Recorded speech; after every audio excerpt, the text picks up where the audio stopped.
Wealthy people, first they get into stocks, then they start a business, and then they get real estate. Owning a stock is owning a percentage of a great business. The people who aren't wealthy is because they don't own nothing. You only have your money sitting in cash. If your money is just sitting in cash, realistically, you're becoming poorer every day. The key to wealth is through ownership. At about 9 or 10, I saw my moms get shot in front of my face. My early years were surrounded with violence. I saw my mama selling drugs. I saw my mama robbing. I saw my moms get robbed. I saw her get shot, and then she later on went to prison, right? So I saw that early. At 14, my mom was in prison and I lost my grandmother, which was who I was living with at the time. 14, I'm homeless. I'm just on survival mode. Like the world, I just want to get to the next day. I want to make as much money as I can selling crack. So at 16, I go to prison for attempted murder on robbery. But in prison, I had a fight with two of my homies. In prison, we fight for like 4 hours. Jeez. Back to back. I'm just fighting one after another one. Like we just fighting. And I go to solitary confinement. And at this time, all these parish prisons is considered like one of the worst parish prisons in the United States of America, right? And I go to the cell and I meet this white guy. That was the turning point of my life.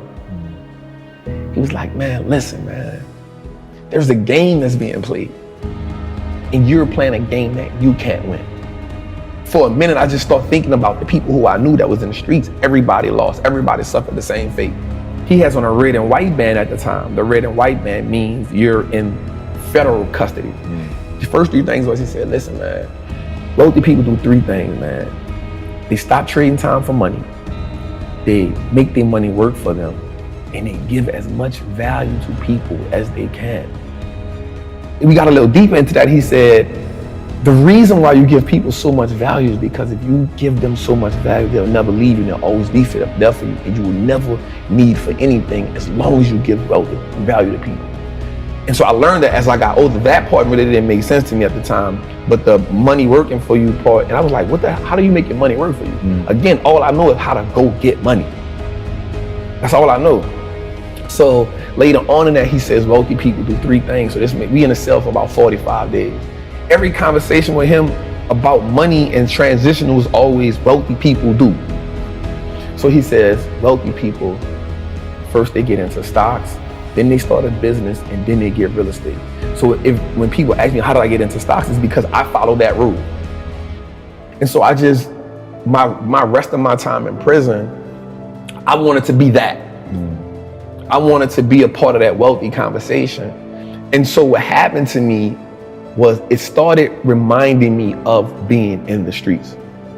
Everything about it. And I heard this term one time that said, the real gangsters are on Wall Street. The real gangsters are in the government. And I was like, damn. The reason why people think wealthy people or people with money are sinister is because that's what you kind of taught in the hood.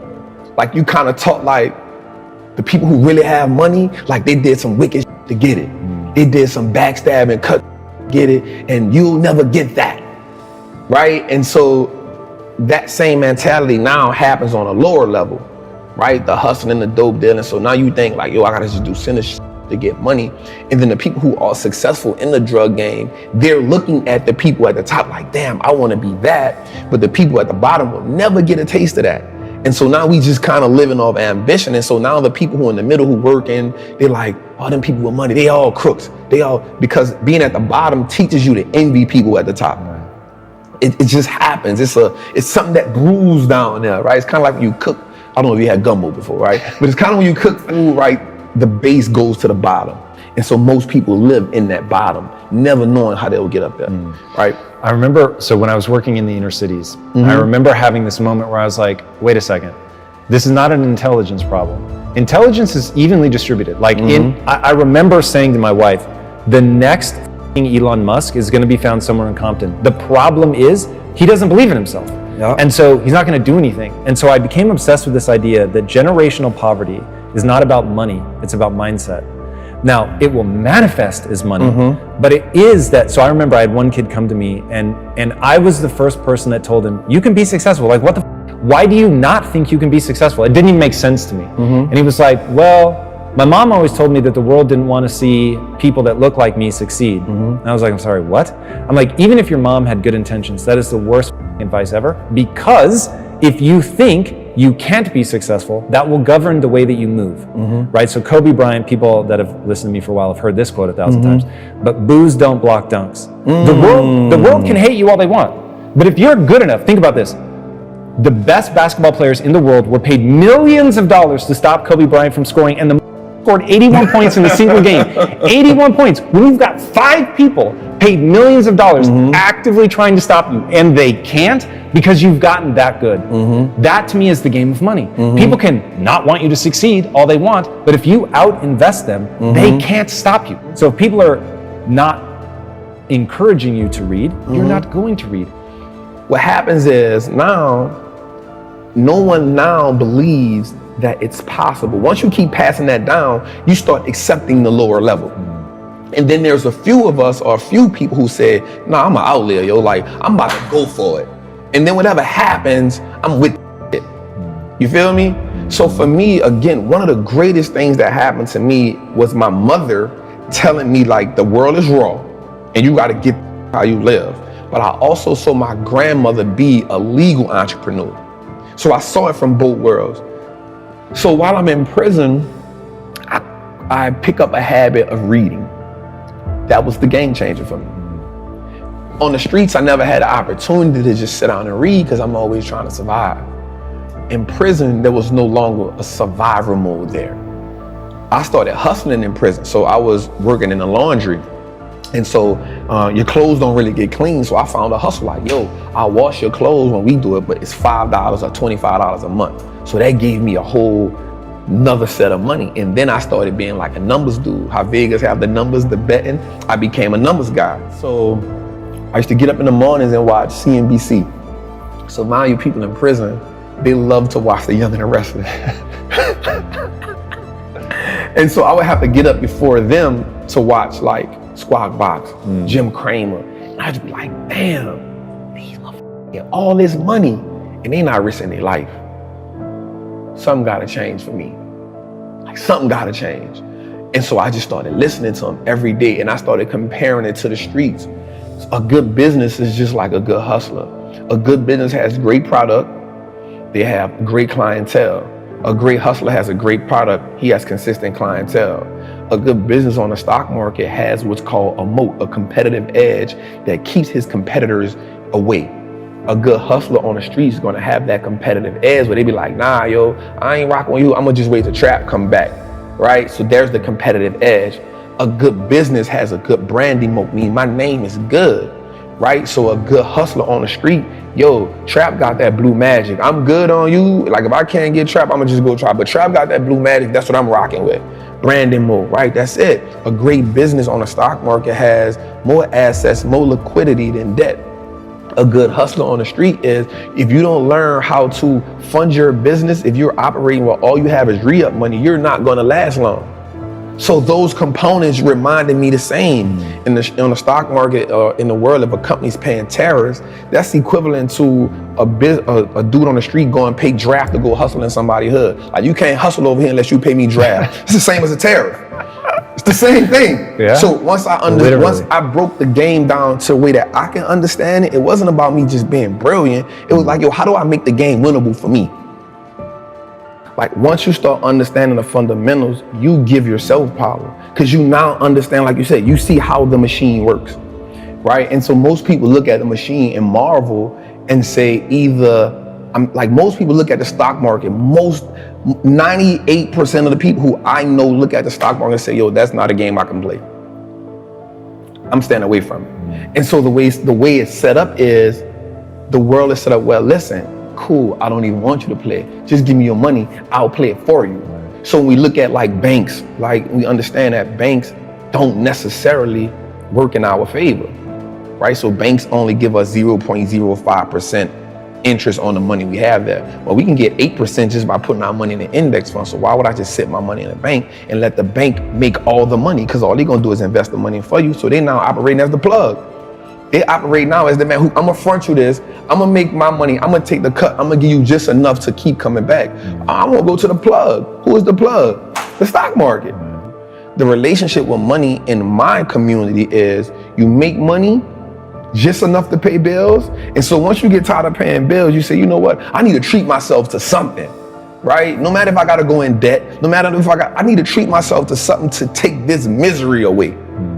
So you treat yourself to something that you can't afford at the time, right? But it makes you feel good in the moment. And so because it makes you feel good, you say, you know what? I'm living. This is a reprieve from everyday struggle. So that's the mindset comes in and say, everybody around me had the same problem. No one represented the solution. So if I don't change something, I'm only going to end up like everybody else I know. Somebody has the solution somewhere. There's too many people out here living the life of their dreams that I'm watching. They know something I don't know. And the only thing that they had was access to a different type of information. In 2010, this is after I'm home from prison now, right? I'm home from prison. I'm back in the streets hustling. Because even though I have the information, I don't have the money, right? And I'm like, well, I gotta get the money. My door gets kicked in 2010. They get 8 pounds of weed, $10,000. Yeah, by the cops. 8 pounds of weed, $10,000, a 223, a 40 with extended clip and a beam, and 100 X pills. So the cop tells me, you ain't learned your lesson. Like, you ain't learned your lesson. And I was like, damn, that was some, right? Like, I got knowledge, I got information, but I still fell victim to the same shit that everybody around me knew. So therefore, the knowledge that I had wasn't powerful because it wasn't applied. So I was fortunate, God bless me. I wound up getting found not guilty because it's called fruit of a poisonous tree. So they kicked in my door, but they didn't have probable cause because they stopped me in my truck, didn't find nothing on me. So they went to my house, kicked the door in with no search warrant. So now everything you find is null and void. So now I get into the robbing game. So now I start robbing dope dealers. And I got in a situation where I was good at it. Me and my partner, God bless his soul. And then one day I almost got killed. And I go to my partner and I say, bro, I'm out. Like, it's a done deal. But when they kicked my door in, something happened. So they took my truck, they took my money, but they didn't mess with my stock account. I said, oh, okay. Start working as an iron worker, building stadiums, building power plants. It's crazy because I was making good money, $2,000 a week. That's good money to some, like, yo, $2,000 a week, yo, that's it. $2,000, $2,500, like, it was amazing. I started saving and investing 70% of my money. I was living bare minimum. I was like, if I'm gonna change, I gotta make like the hard choices. It's hard for people to make sacrifice because you gotta now go against and do without some of the things that gives you that momentary gratification, that simple, that's what keeps you alive. That's what keeps you going. Just to go on vacation one time a year, to get these pair of shoes that may cost me $1,000. I know I can't afford them, but I've worked so hard, I need that just to keep giving me something.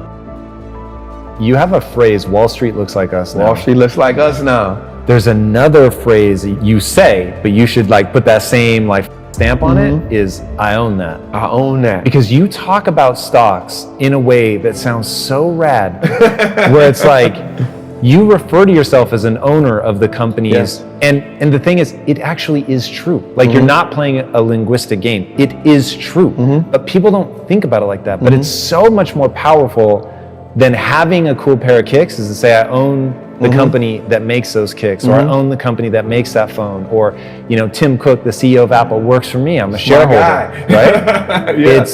It's really, really powerful. Explain that basic idea of ownership for people that might not quite put it together that stocks really are owning that company. So I actually got that term from Warren Buffett in one of his meetings. I want to say it was the 1995 shareholder meeting. And he said that owning a stock is owning a percentage of a great business. And so once I understood that concept, I understood that the key to wealth is through ownership. The people who aren't wealthy is because they don't own nothing. You only have your money sitting in cash. If your money is just sitting in cash, realistically, you're becoming poorer every day. Right. Or they own depreciating assets. And that's what cash is. It's a depreciating asset because the more money they print, the more money that money loses value. So if it's just sitting, it's the reason why the bank wants you to have your money there. So they can take it and use it and invest it so much and be like, hey, it's just sitting, I'm gonna give you 50 cents on whatever you had in there. Right. And so the idea of ownership was, we can just start owning everything that no matter if it's just a stock. Like, that's powerful, because if you can start owning the businesses that you now consume every day, you turn a one-time transaction to a lifetime of profit. And that was major for me, because if I go to the store and buy a pair of Nikes, that's a one-time transaction. In order for me to get something from them again, I got to come back and buy another pair of Nikes. But if I own the Nike stock, long as I own it, it's a profitable vehicle for me. So that one-time transaction can become a lifetime of profit if I own that business. If I'm gonna buy Apple, if I know I'm an Apple user, if I know I got the phone, I got the AirPods, I got the MacBook, I got the PC, I'm excited when Apple's about to drop something, why wouldn't I own it? As much of it as I can, right? Like, if I understand that concept, if I know America has one of the biggest trash problems in the world, right? So if I know that waste management is a company that's gonna be here forever because we aren't gonna stop throwing things away, why don't I own that company? Because I know everybody throws things away. And so now, instead of me getting excited about Apple Lime being around the corner because it's a new phone, I'm like, y'all about to make me some money, right? So when I hear a company like Waste Management has bought 40 acres of disposable land for another landfill, I'm excited about that. And another great thing about the stock market is, for me, it now makes me pay attention to the world. And so now I understand what's going on in the world. I started learning business cycles, market cycles. You know what I'm saying? Like, because now I can understand, this is okay. Things are going out of business. Okay, we're in this cycle. Okay, people are hiring. Okay, we're in expansion cycle. And so now I took an economic class on my own without just understanding the world. And so you start understanding when something is happening in China. Okay, something happening in China, so I own Apple. Apple has 20% of their revenue in China. Okay, they might take a little hit right now. You know what I'm saying? So the stock market helped me start understanding how the world moves, the fundamentals. Knowledge is what gives us leverage in life. It's not about how strong you are. It's about what you can learn. And then how can you actively apply that? I have this acronym called FEAR. Finally exiting average reality, right? And what happens is, until we can overcome the fear, some people actually fear success. Success comes with a lot, right? But until you can overcome that average reality that you're living in, no matter what you're on, once you become comfortable there, it becomes average. Anyone can live in average. Everyone can live in mediocrity, right? Then there's those outliers who consistently push themselves to go to the next level. And the thing about the human mind and the human body, it will go as far as you push it, as long as you believe in it. Like you said, the only belief that matters is, what do you believe you can do? I personally believe that there is nothing I cannot do. And for me, it's all about impact, purpose, fulfillment. Like, the money is a byproduct of everything else. That isn't my focus. My focus is, I have a knowledge and information that I know that can change lives. Not just one life, not just like lives. And so the way that you change lives is by consistently learning, finding new ways to put that information out there, being able to open up, being able to be vulnerable, because people need to connect. People connect to knowledge in the way that they can see two things that help people: imagery and vocabulary. So for me, it's always about, how do I attain as much? It's always a challenge for me. How can I attain as much knowledge as I can, because I love learning, but then how do I take that and be able to now reciprocate it or give it to somebody who may not understand calculus or trigonometry, but if I can give it to them in this way, they can say, oh yeah, I got it. And there's more people that struggled in the world that has become successful. So struggle has to become a language that I struggle. So that's the language I'm great at. So if I can break down things into a struggle language, now I make it the game winnable for everybody. What do you say to people that don't think they have enough money to invest? So the important thing for me to tell them is start where you are. You build a house brick by brick. If we look back at our situations, you see you inherited that, whatever it is, that poverty. You inherited that mindset, that idea of scarcity, that idea that you don't have enough money. You inherited that. Building wealth becomes a revolutionary act. Because now you start saying, I'm gonna go against what I was taught, right? And so I say by starting with $25. If you can do $25 a month, that's cool. If you can do $25 a week, that's cool. Because what happens is, once you start understanding the power of how your money works, you'll start saying, yo, I don't need to do that because that's taken away from this. That 25 will now become $50. Guaranteed. That 50 will now become 100 because you're gonna start doing more with less. Invest in your first stock. It don't have to be a winner. It doesn't have to be a home run. It can be an AT&T stock that costs $26 right now. It may not be the best investment in the world, but you started, right? And the great thing about anything is you can't be great if you never go to practice. You can't hit 81 if you never get in the gym. So just get in the gym and then find somebody who can teach you. Be dedicated to understand the process. We have to understand the power in learning and being educated.